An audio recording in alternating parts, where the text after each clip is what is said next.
Hello students, welcome to Kusha classes, the resonance frequency for JEE and NEET physics. Let's make the turbulent flow of physics perfectly streamlined and start the video. So guys, आज के इस video explanation में मैंने जिस numerical को select किया है वो बेस्ड है रोटेशन के ऊपर और ये एक लेवल 1 प्रॉब्लम है. अगर आपको फ्री बॉडी डायग्राम एनालिसिस करके टॉर्क का इक्वेशन लिखने में परेशानी होती है और आपको फंडामेंटल्स क्लियर करने हैं रिगार्डिंग रोटेशनल डायनामिक्स, तो ये आपके लिए एक आइडियल प्रॉब्लम है. इस प्रॉब्लम से आप रोटेशन से जुड़ी हुई बारीकियां बहुत बेहतर तरीके से सीख पाएंगे. और जैसा कि क्वेश्चन आपके स्क्रीन पर है, आप देख सकते हैं कि आपके पास एक यूनिफॉर्म सिलिंड्रिकल ऑब्जेक्ट दिया हुआ है और वो ओमेगा नॉट वेलोसिटी के साथ रोटेट कर रहा था अपने एक्सिस ऑफ सिमेट्री के अबाउट, और उस मोमेंट पे इसको एक वॉल के अगेंस्ट ला करके रख दिया गया और वर्टिकल वॉल और हॉरिजॉन्टल फ्लोर दोनों का जो कोएफिशिएंट ऑफ फ्रिक्शन है वो आपको के बताया हुआ है. देन अब आपसे पूछा जा रहा है कि ये रखे जाने के बाद कितने टर्न्स रोटेट करेगा before it comes to rest.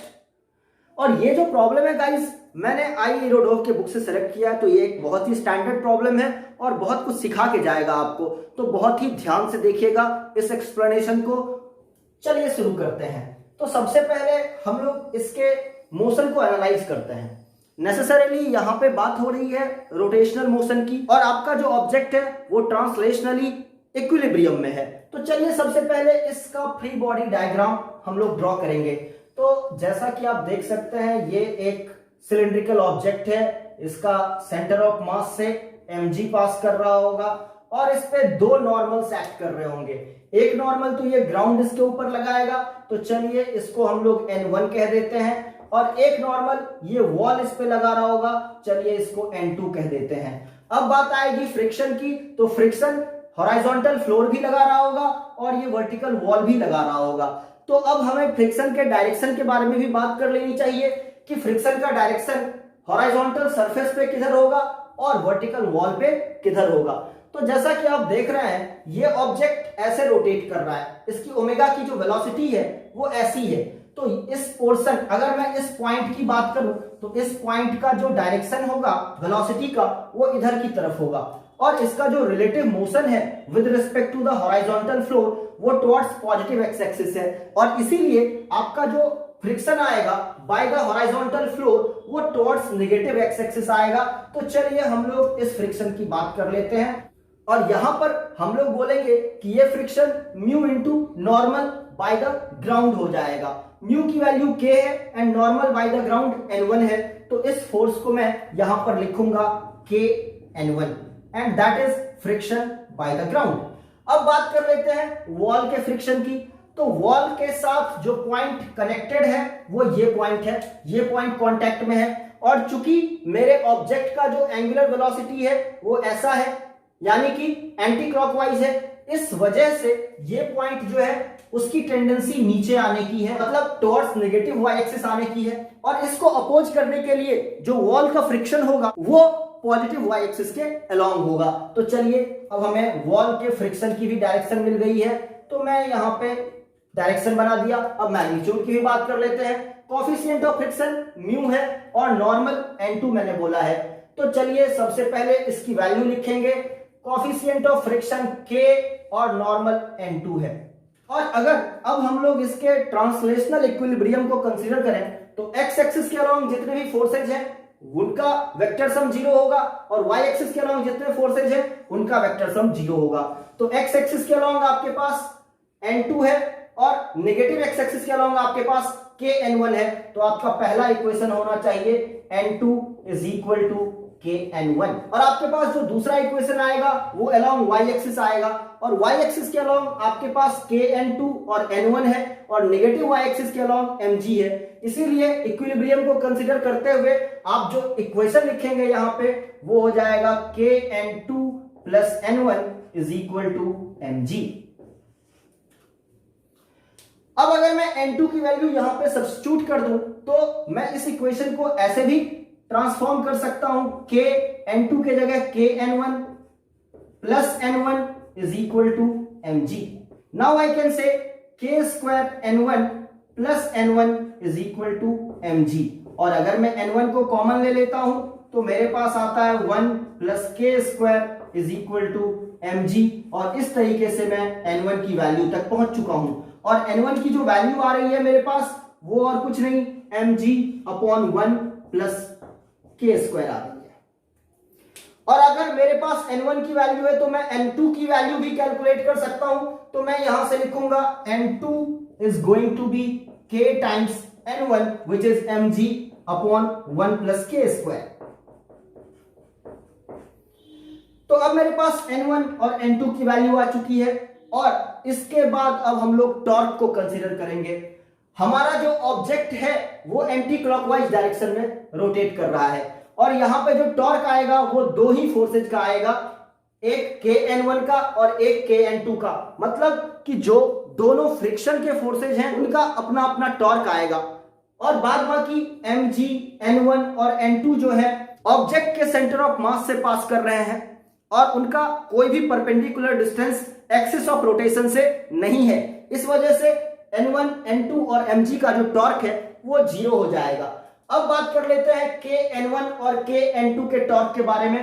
तो देखिए हमारा जो kn1 है और kn2 है दोनों का ही टॉर्क क्लॉकवाइज डायरेक्शन में आएगा, और मेरा जो ऑब्जेक्ट है वो एंटी क्लॉकवाइज डायरेक्शन में रोटेट कर रहा है। तो अब हम लोग नेट टॉर्क की बात करेंगे। तो net torque will be equal to, ये जो फोर्स है आपके पास kn2 का, एक्सिस ऑफ रोटेशन से इसका परपेंडिकुलर डिस्टेंस रेडियस के बराबर हो जाएगा, इसीलिए आप लिखेंगे kn2 इंटू रेडियस, प्लस अब हम लोग kn1 के टॉर्क की बात करते हैं, इसका भी perpendicular distance from axis of rotation r ही है, इसीलिए आप लिखेंगे kn1 इंटू r। और यहां पर बीच में जो प्लस का साइन आया है वो इसलिए आया है क्योंकि दोनों ही टॉर्क का जो डायरेक्शन होगा वो क्लॉकवाइज रहने वाला है, इसीलिए यहां पे हमने दोनों को ऐड किया है।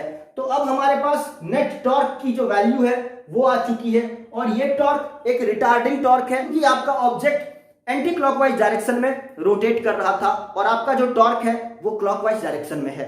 तो अब हम लोग नॉर्मल जो काइनेमेटिक्स का इक्वेशन होता है वो लगाएंगे। आपने v square is equal to u square plus 2as पढ़ा हुआ है, और इसका जो एंगुलर फॉर्मेट होता है उसमें मैं इस इक्वेशन को लिखने वाला हूं। तो मैं लिख सकता हूं omega final square is equal to omega initial square plus 2 alpha into delta theta. Alpha is the angular acceleration and delta theta is the angular displacement.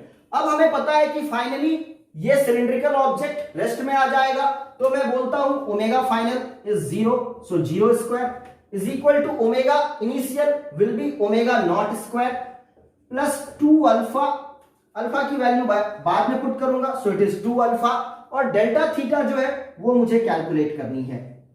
तो नाउ मेरे पास टॉर्क की वैल्यू है, तो इससे मैं अल्फा कैलकुलेट कर सकता हूं, और अल्फा जो हो जाएगा वो हो जाएगा torque upon moment of inertia I।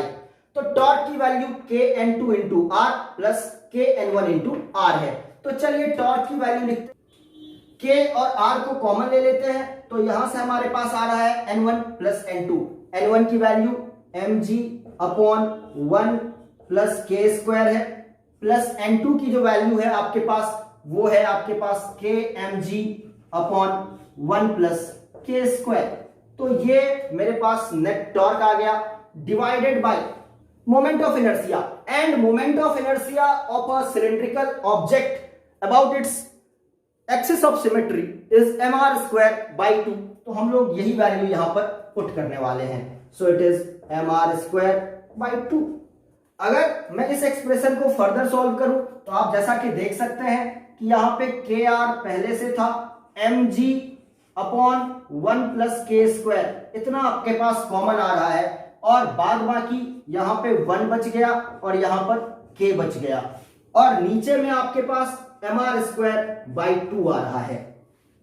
और इसको अगर आप सिंप्लीफाई कर लेते हैं तो ये m और ये m कैंसिल हो गया, r का स्क्वायर इस r के साथ कैंसिल हो गया, और अब आपके पास फाइनल एक्सप्रेशन अल्फा के लिए रेडी है। तो चलिए प्रोसीड करते हैं। सो यहां से हम लोग अल्फा की जो वैल्यू है उसे कैलकुलेट कर रहे थे, और ये जो वैल्यू है आपके पास वो k इंटू जी यहां पे आ रहा है, इंटू 1 प्लस k है आपके पास इसके बाद, और ये 2 भी ऊपर चला जाएगा, सो 2 को भी लिख दीजिए। और डिनोमिनेटर में आपके पास ये 1 प्लस के स्क्वायर और ये r आ जाएगा, so you will say r into 1 plus k square. और चूंकि आपका अल्फा एक रिटार्डिंग टॉर्क है इसीलिए माइनस साइन के साथ अपीयर होगा।